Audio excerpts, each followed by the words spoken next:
필하모닉 오케스트라의 10년 음악회다. 매년 1월 1일 정오에 열리는 음악회로 왈츠를 중심으로 연주한다.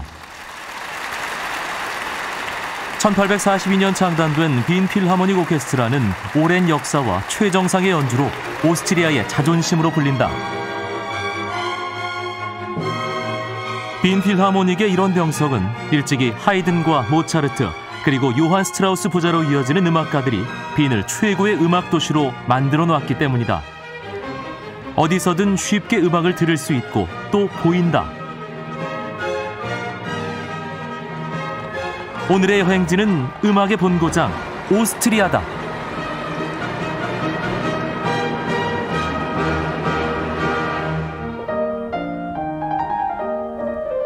이탈리아와 헝가리, 독일 등에 접해 있는 오스트리아. 수도 빈까지는 비행기로 13시간 정도 걸린다. 빈은 도나우강을 사이에 두고 넓은 평원에 자리 잡고 있다. 도나우강 동편의 구시가지에선 중세 도시의 아름다움과 합스부르크 왕가의 위용이 느껴진다. 합스부르크 왕가는 오랜 기간 유럽 전체에 막강한 영향력을 가졌던 왕실 가문이었다.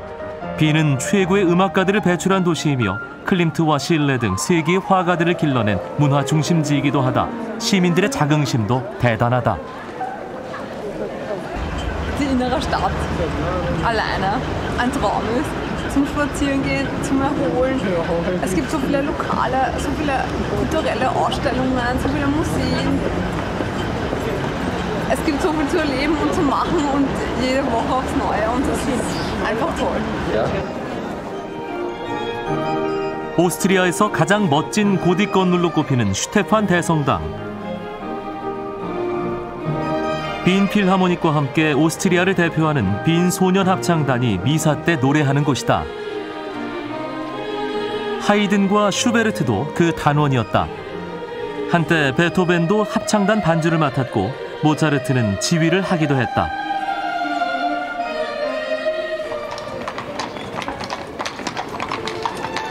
(35살에) 요절한 모차르트의 장례식이 바로 이곳에서 있었다. 그의 장례는 너무도 초라했다. 죽은 다음 날이 바로 장례식이었고 아내와 두 아들 그리고 친구들 몇 명만 참석했다고 한다.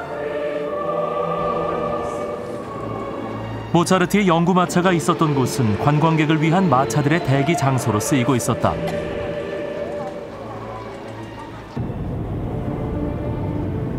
연구마차는 이 길을 달렸다. 슈테판 대성당에서 약 5km 정도로 2시간 정도 걸렸다고 한다. 연구마차가 들어가자 묘지의 문은 닫히고 가족은 들어갈 수 없었다. 여러 명의 시신을 하나의 묘지에 묻는 모습은 차마 보일 수 없었을 것이다. 묻히는 모습을 본 사람이 없기에 정확한 위치도 알지 못한다. 훨씬 뒤에 이 묘지를 만들었다. 매장이 추정되는 곳이다.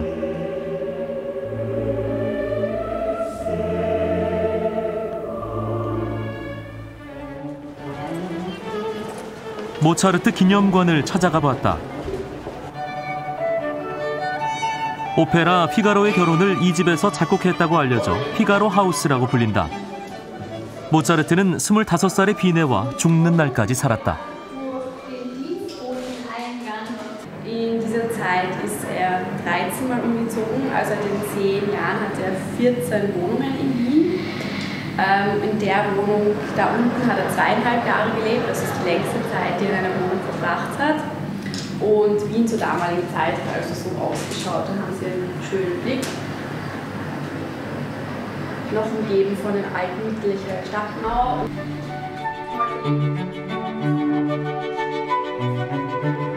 모차르트는 4살부터 피아노를 쳤고 6살에 이미 작곡을 할 줄 알았다. 신동으로 유명해졌고 어린 시절은 연주 여행의 연속이었다. 아버지와 함께 유럽 곳곳을 다녔다. 피아노 곡과 오페라 등 600여 곡을 작곡했는데 대표작 대부분이 빈에 사는 동안 만들어졌다. 그는 정말 타고난 천재였다.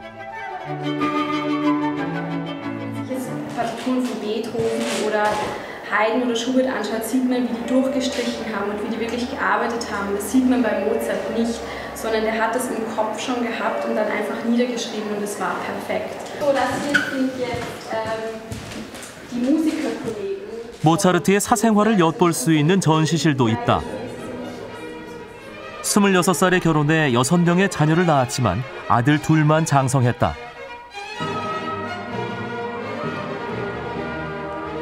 돈도 많이 벌었다. 하지만 부부 모두 생활에 절제가 부족했다. 카드놀이로 많은 돈을 잃기도 했다.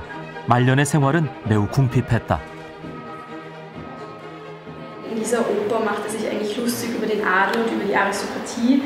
Das Problem war nur, dass die Adel und die Aristokratie waren genau die ihm das Geld gegeben haben. Und nachdem er sich darüber lustig gemacht hatte, haben die Wiener gesagt, naja, jetzt gehen wir nicht wirklich zu dir und bestellen bei dir Musik, aber 모차르트를 들을 수 있는 음악회를 찾아갔다. 가볍게 들을 수 있는 작은 연주회다.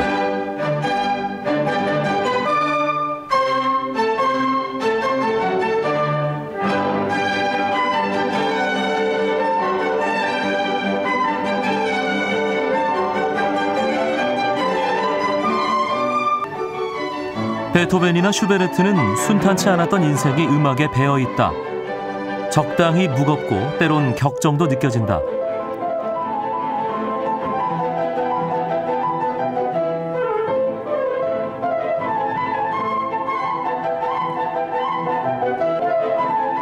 그러나 모차르트의 음악은 다르다. 언제나 기쁨이 넘치고 평안함이 있다.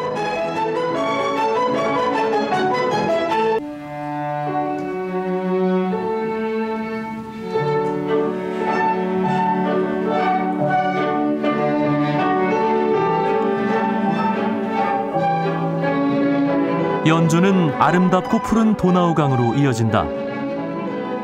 요한 스트라우스 2세가 작곡했으며 오스트리아의 국민음악과도 같은 곡이다.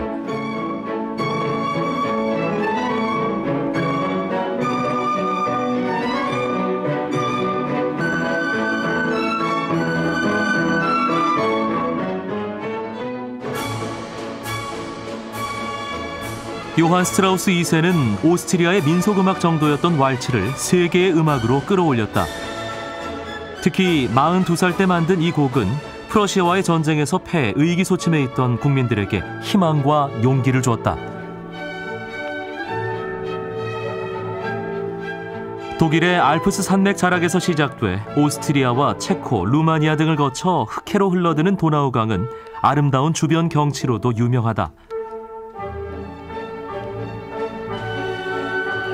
빈에서 약 1시간 정도 거리부터 이어지는 바하우 계곡의 마을들이 특히 아름답다.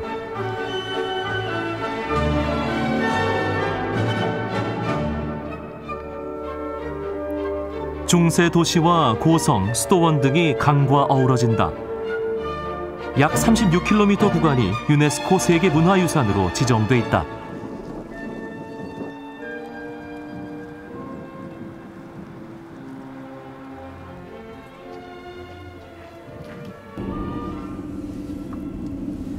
빈이 음악의 중심임을 확인시켜준 음악가는 베토벤이다. 파스퀄라티 하우스라는 이름의 베토벤 기념관, 집주인의 이름을 붙인 것이다. 22살 때 빈에 온 베토벤도 이사를 많이 다녔다. 성격이 원만하지 못해 집주인과의 불화가 많았던 탓이다.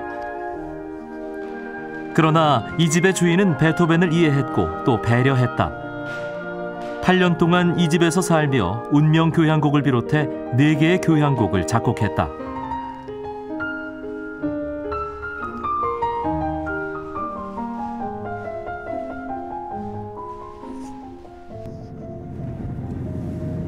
베토벤은 귓병을 비롯해 간경화, 폐질환, 우울증 등 평생 병마와 싸웠다. 31살 땐 청력이 급격히 떨어져 이곳으로 요양을 왔다. 당시엔 한적한 농촌에 온천이 있는 휴양촌이었단다.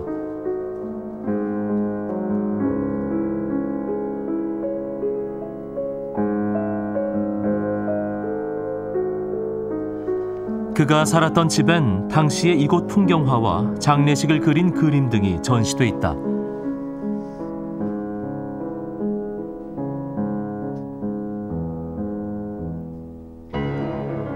귓병은 더더욱 악화됐고 성당의 종소리마저 들을 수 없게 되자 베토벤은 자살을 결심하고 두 동생 앞으로 유서를 썼다.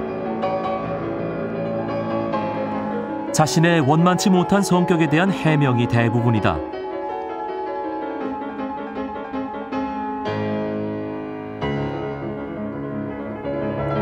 유산의 목록도 만들었다. 모두 돈으로 환산해 놨다.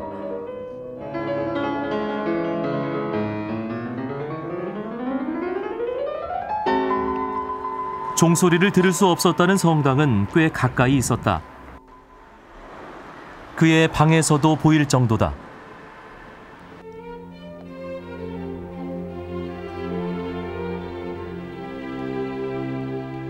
베토벤이 휴양을 갔던 곳 주변은 아직도 포도밭이 많다. 호이리게라 부르는 포도주집도 여럿 있다. 햇 포도주가 나오면 소나무 가지를 건다.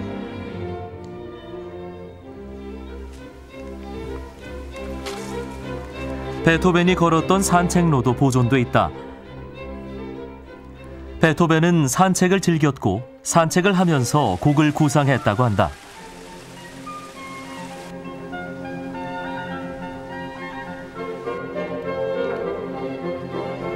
바로 이 길에서 전원교향곡이 탄생했다.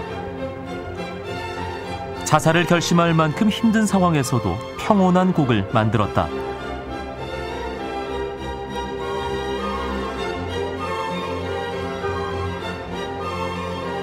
산책 중 쉬던 곳엔 흉상이 있다.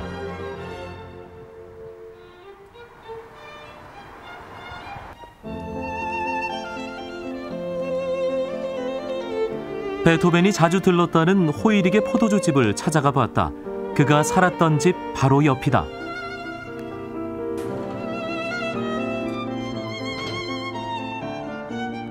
곳곳에 베토벤이 있다.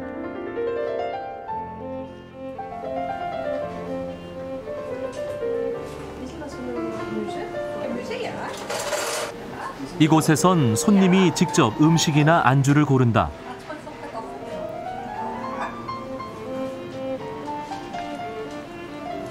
간단히 식사도 겸할 수 있고 오스트리아 전통식품 안주도 많다.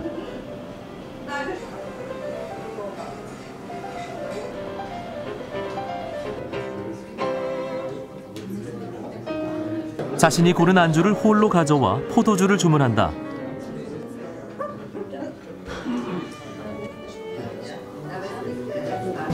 베토벤 덕분에 이 포도주 집엔 언제나 손님이 많다. 이 정도 크기의 작은 홀이 여러 개 있었다. 나는 빈 외곽에 있는 쇤부른 궁전으로 향했다. 6살의 모차르트가 피아노를 연주했던 곳이다.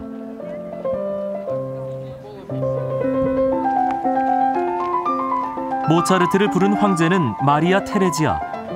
합스부르크 왕가의 유일한 여황제로 남편과의 사랑 이야기로도 유명하다.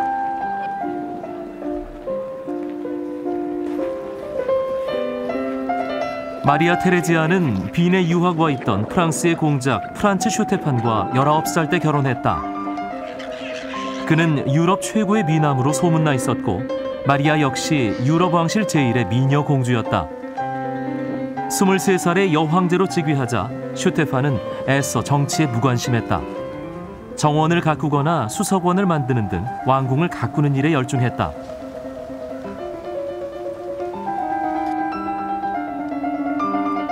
쇤부른 궁전 안에 있는 식물원도 슈테판이 처음 만들었다.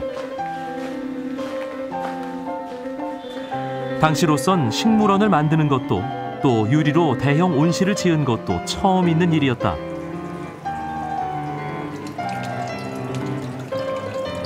지금의 식물원은 1880년 오스트리아의 마지막 황제인 프란츠 요제프 황제 때 다시 만든 것이다.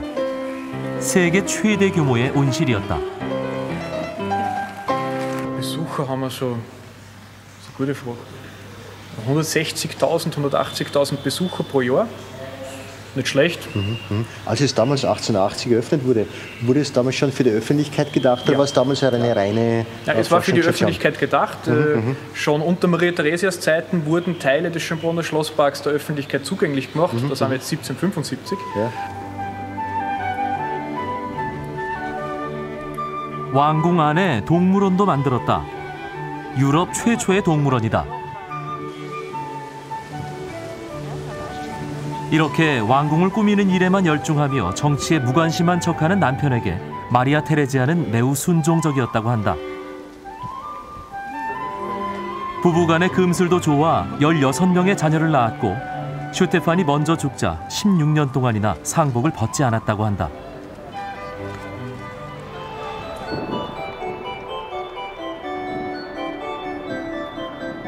호크부르크 궁에 있는 마리아 테레지아의 동상을 찾았다.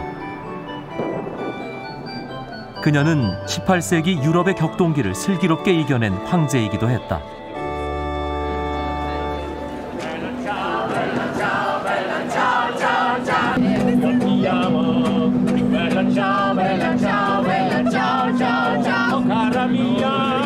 동상 앞에서 젊은이들이 노래를 부르고 있었다. 러시아에서 온 관광객이다.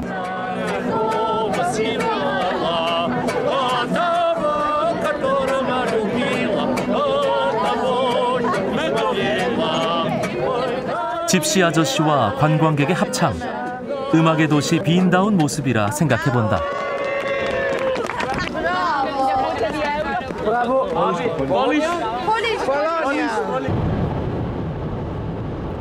모차르트의 어린 시절을 보기 위해 잘츠부르크로 향했다. 빈에서 약 300km의 거리. 여름철 열리는 모차르트 음악제로 더 유명한 도시다.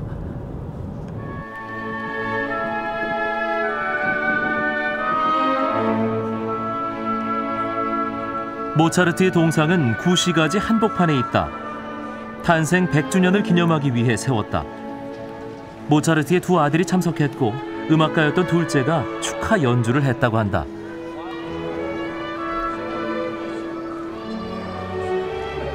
모차르트가 태어난 집을 찾아가 봤다. 모차르트는 이곳에서 17살까지 살았다. 부자 상인이 공짜로 집을 쓰게 해준 것을 보면 아버지 레오폴드도 유명한 음악가였던 모양이다. 바이올린 연주자였던 레오폴드는 아들에게 모든 것을 걸었던 다소 극성스러운 아버지였던 것 같다. 생가에는 모차르트가 연주하던 바이올린과 피아노 등이 전시돼 있다. 이 초상화는 죽기 2해 전에 그려졌다. 생전에 그려진 성인 모차르트의 유일한 모습이다.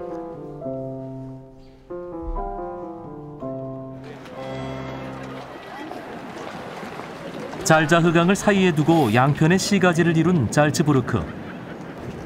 모차르트 시절 이곳은 카톨릭의 대주교가 최고 통치자였다. 중세 이후 유럽에서는 성직자가 영주를 겸하는 경우가 흔히 있었다.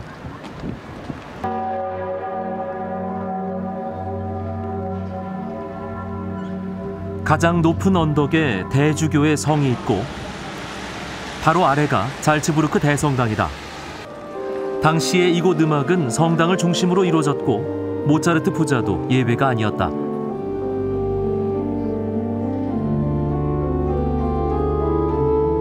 미사 때 왼쪽 발코니에서는 아버지가 바이올린을 연주하고 모차르트는 오른쪽에서 파이프 오르간을 연주했다. 대주교가 참석하는 날에는 중앙에 대형 오르간을 연주했다.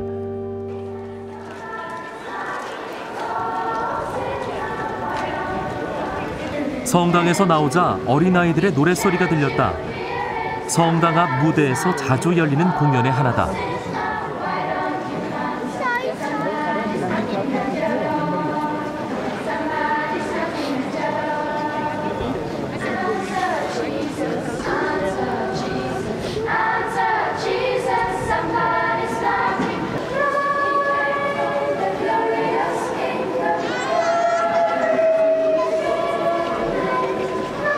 이 아이들은 잘츠부르크 근처에 있는 음악학교의 학생들이다. 학생들은 노래는 물론 한 가지 이상의 악기 연주를 기본으로 한단다. 오케스트라도 있다고 했다.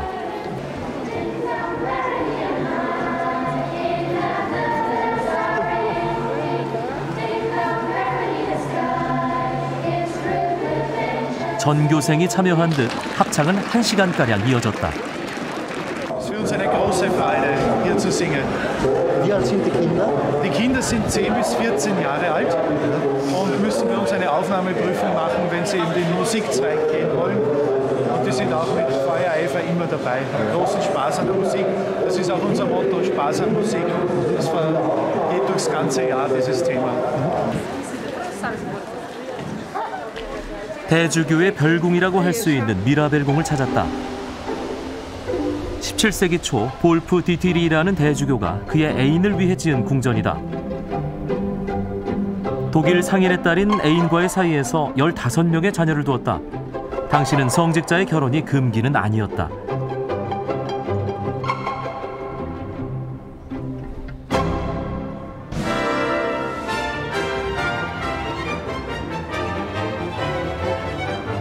미라벨궁에서 가장 아름다운 곳은 정원이다.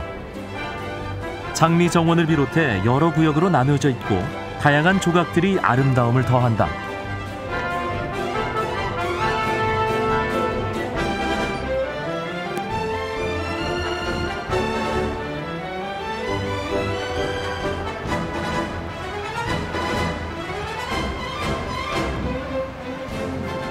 잘츠부르크를 배경으로 했던 뮤지컬 사운드 오브 뮤직의 촬영지이기도 하다.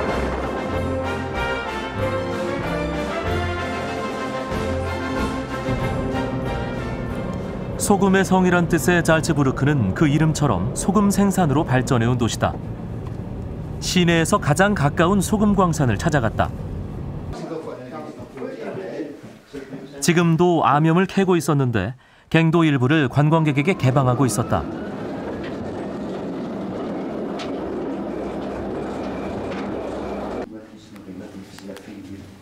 총 길이 130km가 넘는 갱도가 거미줄처럼 얽혀 있다. 서울에서 대전까지의 거리다. 땅속에서 독일과의 국경도 넘나든다.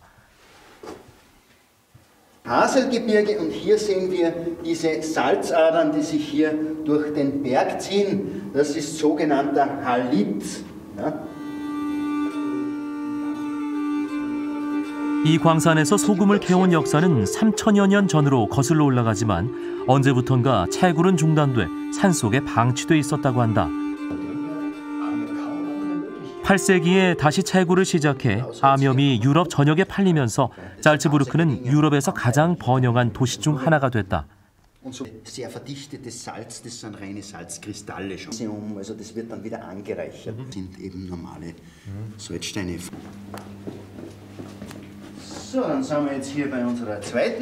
소금기를 따라 캐다 보니 갱도는 위아래로도 거미줄처럼 뚫려 있다.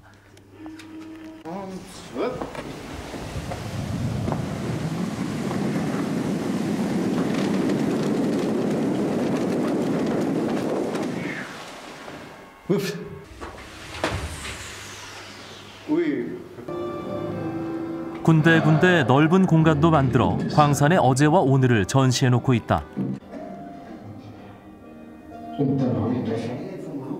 합스부르크 왕가의 문장과 대주교의 초상은 이 광산의 소유권과 관련돼 있다.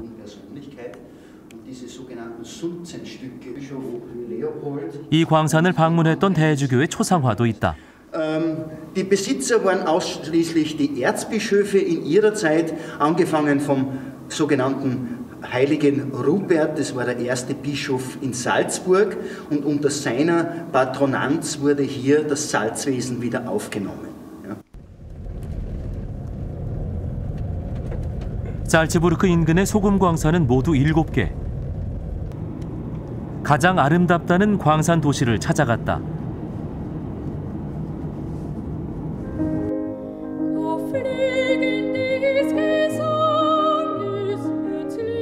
호수가 나타났다. 잘츠부르크는 알프스 산맥 기슭에 있어 주변에 크고 작은 호수가 많다.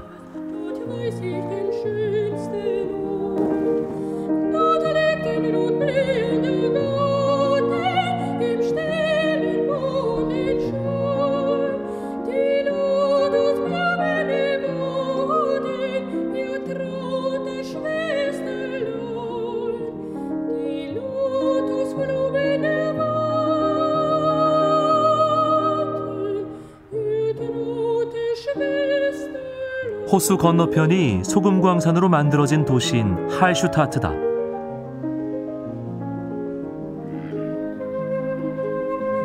기원전 12,000년 전에 이미 마을이 있었다 하니 그때부터 소금이 생산됐던 것 같다. 세계 최초의 소금 광산으로 큰 번영을 누렸지만 주변에 다른 광산들이 개발되면서 도시의 규모도 많이 작아졌다고 한다. 300명이 넘던 광부도 지금은 30여 명만이 남아있다.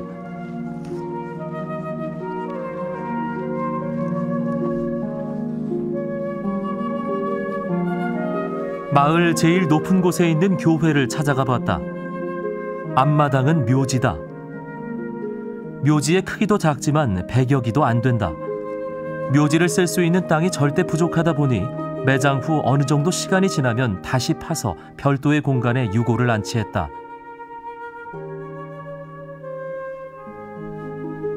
묘지를 만들 땅이 없는 곳에 궁여지책이었을 것이다.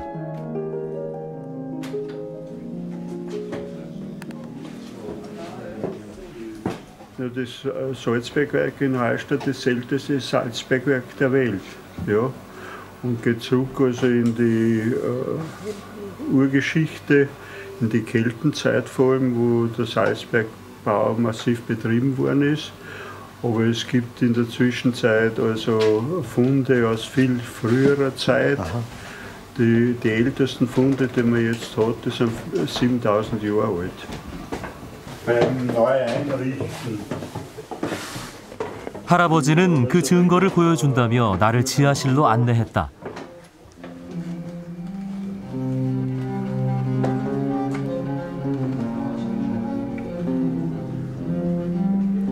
지하는 작은 유적 발굴 현장이자 박물관이었다.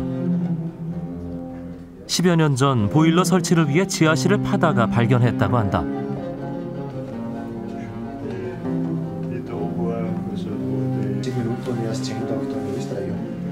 유물들도 많이 전시돼 있다. 이곳에서 출토된 것은 물론 할아버지가 주변 광산을 다니며 모은 것이란다. 평범한 가게 주인이었던 할아버지는 이제 공부도 많이 해서 전문가로 변신해 있었다. Die ersten Mauerwerke und dann haben wir die Sache weiter verfolgt. Nicht? Wenn man ein neugieriger Mensch ist, dann interessiert einen das, stoßt man auf Mauern. Dann die nächste Frage ist, was ist hinter der Mauer? Und so geht es halt weiter und weiter. Und dann auf einmal sind es halt 300 Quadratmeter gewesen. 할아버지는 이 지역 최고의 비경이 있는 곳도 알려주었다. 잘츠부르크 동부는 오스트리아에서 가장 아름다운 지역 중 하나다. 70여 개의 호수가 있다고 했다.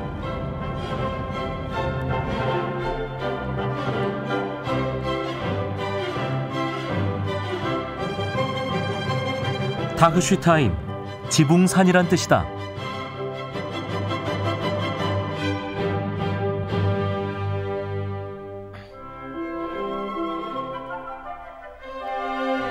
호수와 어우러져 또 하나의 알프스 비경을 만들어낸다. 오스트리아에서 가장 오래된 음식점이 있다고 해서 찾아가 보기로 했다. 잘츠부르크 시내에서 8km 정도 떨어진 농촌 마을에 있었다. 밖에서 보기에는 특별한 것이 없어 보인다. 그런데 이 음식점이 1334년에 시작해 이곳에서만 대를 이어오고 있단다. 지금은 32대 손이 운영하고 있다.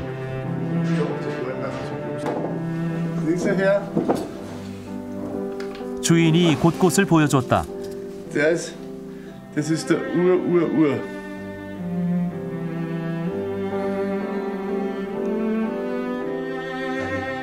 음식점을 크게 키웠던 조상들의 사진과 초상화 등이 곳곳에 걸려 있다. 이곳을 찾았던 유명 손님들 사진도 있다. 오스트리아의 마지막 황제였던 프란츠 요제프 황제도 2번이나 왔었단다. 이 음식점은 680년 전 돼지를 기르던 조상이 처음 시작했다고 한다. Besondere an unserem Haus ist die eigene Metzgerei und die Landwirtschaft. Dadurch haben wir unsere Produkte direkt frisch von der Wiese auf der Stella in einer Produktion.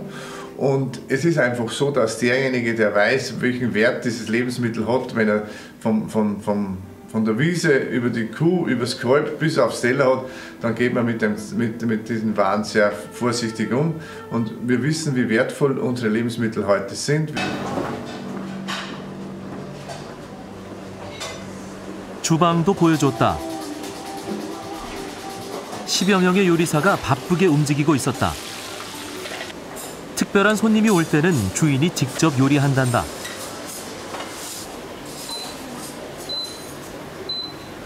이 음식의 재료들은 모두 가족들이 농사를 지은 것이라고 했다. 주인은 농사 짓는 일을 한 번도 멈추지 않았다고 강조한다. Ja, bei uns ist es jetzt so, dass es ein Hotel geworden ist mit Landwirtschaft und Metzgerei, Fleischhaarei. Und früher war es halt hauptsächlich eine Taverne mit Viehhandel und einer großen Landwirtschaft und waren halt die kirchlichen Feste wie Hochzeiten, Begräbnisse, Taufen, die weihnachtliche Zeit. Das war halt hauptsächlich das Hauptgeschäft, weil da in der Kirche viel los war und war im Gasthaus auch was los. 증개축 내역이 첨화에 적혀 있다. 지금은 다른 곳으로 옮겼지만 얼마 전까지도 음식점 한 켠이 축사였다고 한다. 마을에 좋은 일도 많이 했다고 자랑한다. 마을 사람들은 주변에 다른 음식점을 만들지 않는 것으로 보답했다. Und hat dann den Grund für die Kirche und für den Friedhof gestiftet, hat das Mesnerhaus gebaut und mit der Gemeinde dann auch die Kirche errichtet. Und seither ist die Kirche hier und dadurch sind wir Kirchenwirt und haben auch das Geschäft, was halt mit der Kirche, wie vorher schon gesagt, Hochzeiten, Begräbnisse und Taufen. 알프스 산맥 지역만의 독특한 축제가 있다 해서 찾아가 보기로 했다. 귀신 축제다. 인구 5,000명 정도의 작은 도시지만 광장에는 이미 빈자리가 없다. 분여회에서 따뜻한 음료를 팔고 있다. 계피차에 포도주를 함께 끓인 푼쉬라는 차다. Was kommt da raus oder was ist da drinnen? Ein Punsch, aus was wird der gemacht? Aus Orangen? Ach so, das heißt, das ist alkoholfrei oder was? Ach so, das ist ein Kinderpunsch.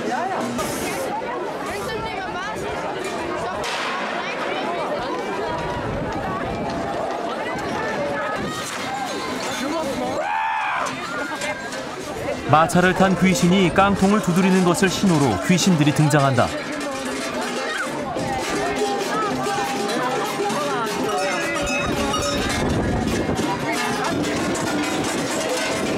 이렇게 귀신들이 하나같이 무서운 것은 12월의 귀신 축제이기 때문이란다. 이 마을에선 한 해 2번의 귀신 축제를 여는데 12월은 나쁜 귀신, 1월은 착한 귀신의 날이란다.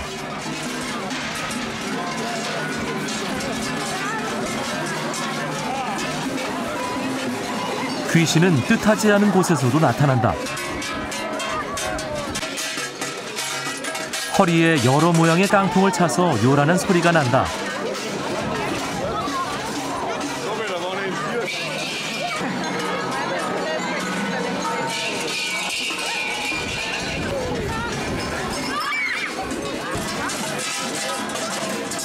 갑자기 달려들어 놀래키기도 하고 채찍으로 때리기도 한다.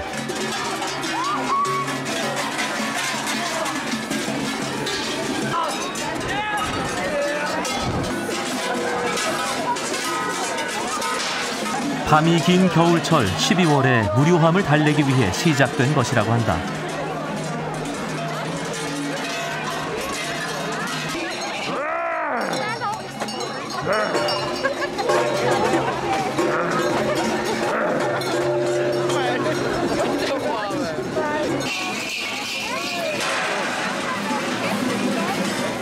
이날엔 60여 명의 귀신이 등장했다. 마을의 젊은이들이 귀신 분장을 했다.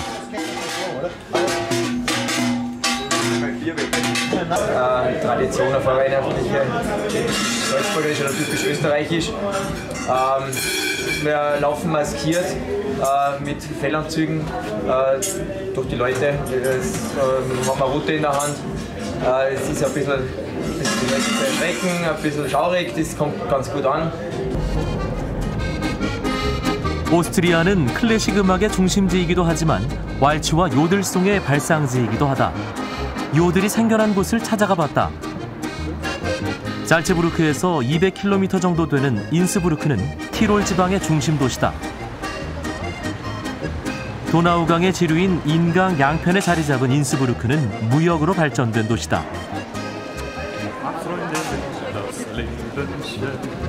독일과 이탈리아, 스위스 등을 이어주는 통로에 있다.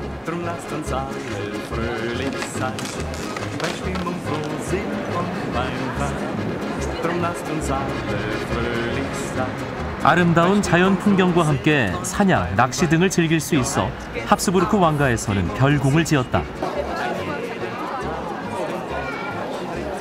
왕가의 권위를 과시하기 위해 지붕의 일부는 금으로 만들었다. 황금 지붕이라 불린다. 요들송은 티롤의 산간을 중심으로 생겨났다.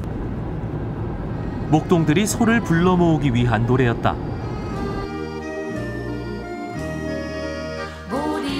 알프스 산맥 깊숙한 곳에 있는 마을을 찾았다.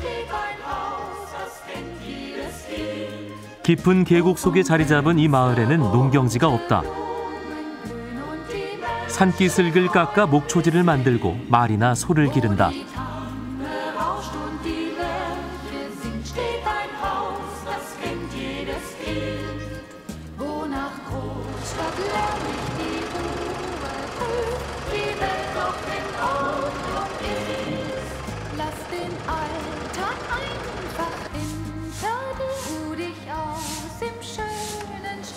한 농가를 찾아가 봤다. 30마리 정도의 젖소를 기르는 집이다.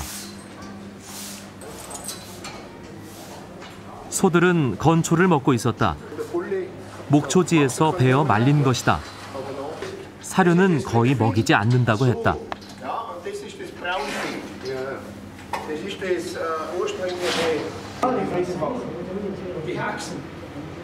이렇게 꼬리를 묶은 것은 배설물이 묻지 않게 하기 위해서다.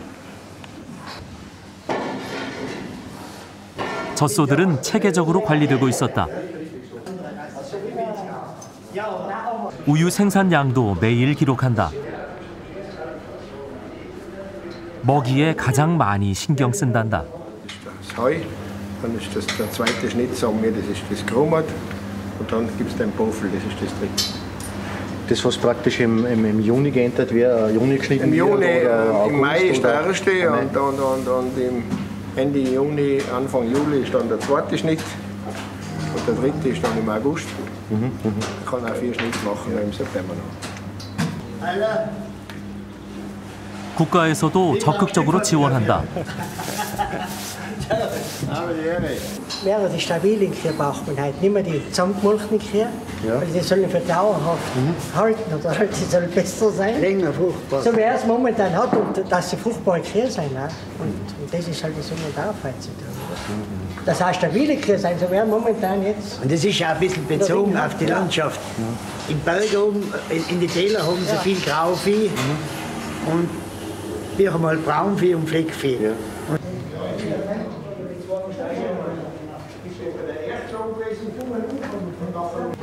공무원들은 우유의 생산량과 소의 건강 등 여러 가지를 자문해준다.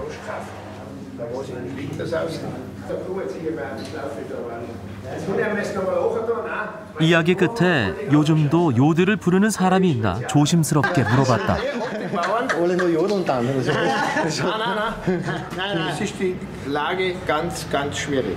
Deutschland. 웃음이 터져나왔다. 아무도 부르지 않는단다. Der beste Jodler, was sie im Fernsehen gebracht haben vor ein paar Jahren, war ein Japaner. Ja, das war der beste Jodler. Der Japaner, der hat den besten Jodler. 시대가 변하면서 요들은 이제 산촌 사람들의 노래가 아닌 무대 공연으로 바뀌어 있었다.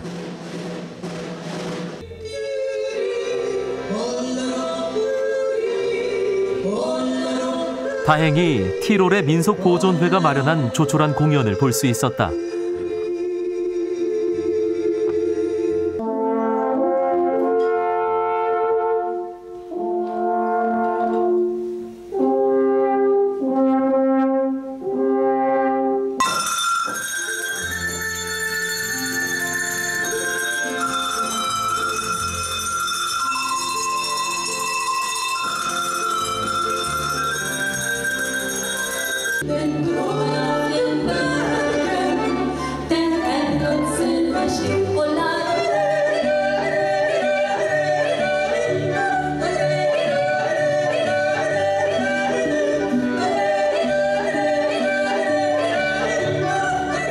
10여 명의 회원들이 티롤 지방에 전해 내려오는 여러 악기와 요들을 부르고 민속춤을 춘다. 젊은 사람들이 없는 것이 조금 아쉽다.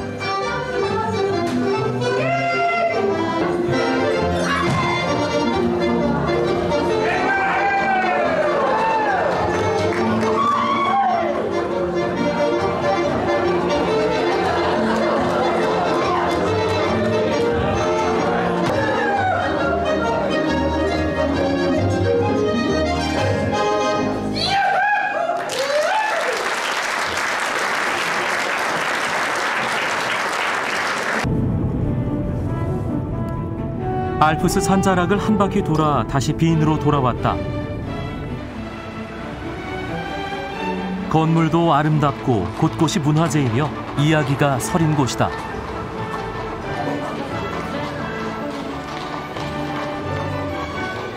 호프부르크 궁전을 찾아갔다. 13세기에 처음 지어진 이래 650여 년 합스부르크 왕가가 살던 곳이다. 베토벤과 모차르트, 브람스 등 최고의 음악가들이 빈으로 모여들고 또 음악도시로 발돋움한 것은 합스부르크 왕가의 지원이 있었기 때문이다. 많은 극장을 지었고 경제적 지원도 했다. 합스부르크 왕가의 상징인 매가 곳곳에 있다.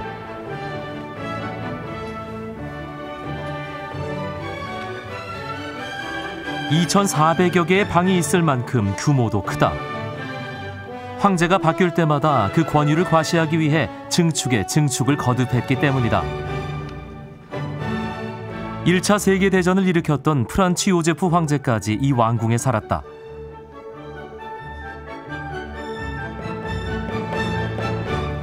(10세기) 스위스의 작은 영주에서 시작된 합스부르크 왕가는 혼인으로 오스트리아를 합병했고 신성 로마 제국의 황제를 겸하며 유럽 전체에 막강한 영향을 미쳤다.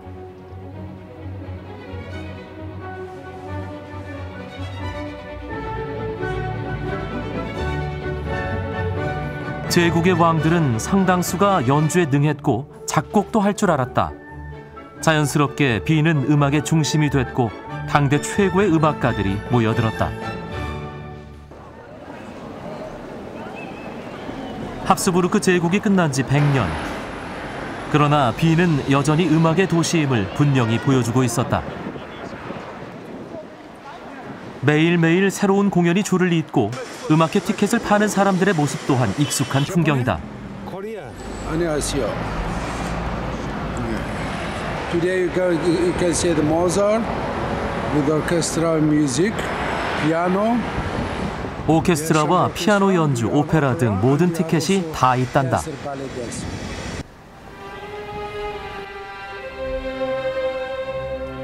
나는 빈이 낳고 또 기른 음악가들이 묻혀있는 시립중앙묘지를 찾았다.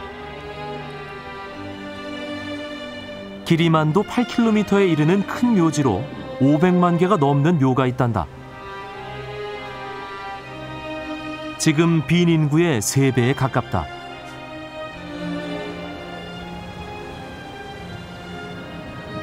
음악가 묘역은 입구 가까운 곳에 있었다. 평탄한 삶을 살았던 사람보다 역경 속에서도 명곡을 만들어낸 음악가에 더 많은 시선이 가는 것은 어쩔 수 없었다. 슈베르트는 지병도 있었지만 생활이 어려워 거의 굶어 죽은 것이나 다름없다. 31살이었다.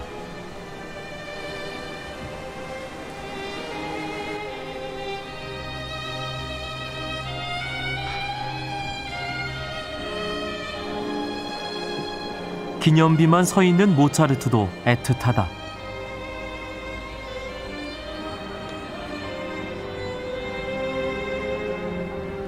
호프부르크 뒤뜰에 있는 모차르트 동상엔 찾는 사람이 끊이지 않지만 그의 죽음에 당시의 빈은 무관심했었다.